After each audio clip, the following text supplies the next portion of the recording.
இளைஞருடைய செல்வாக்கு எழுந்துட்டாங்க, மாணவருடைய செல்வாக்கு எழுந்துட்டாங்க. கல்லூரியில் படிக்கின்ற மாணவர்களுக்கு 20 லட்சம் பேருக்கு கொடுப்போம்னு சொன்னாங்க. இன்னும் கொடுக்கல. கொடுத்தா தான் நிஜம். என்ன ஓட்டு போட தகுதியானவர்கள் அந்த கல்லூரியில் படிக்கின்ற மாணவர்கள், அதை வைத்து கொடுக்குறீங்க. சரி கொடுங்க, நாங்க வரவேற்கிறோம்.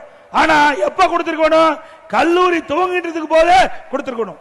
கல்லூரி ஆரம்பிக்கின்ற பொழுது அந்த கல்லூரி மாணவர்களுக்கு லேப்டாப் கொடுத்திருந்தா பரவாயில்ல, அது பயனுள்ளதா இருக்கும். 3 ஆண்டு நிறைவு பெற்று வீட்டுக்கு போகும்போது அந்த லேப்டாப் கொடுத்தா அந்த மாணவனுக்கு எப்படி அது பயன்படும்? ஆக வேண்டுமென்று திட்டமிட்டு மக்களுடைய நலன் சார்ந்து கொடுக்கல.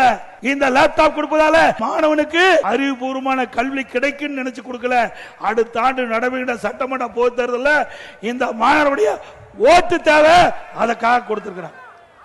இதுதான் உண்மை.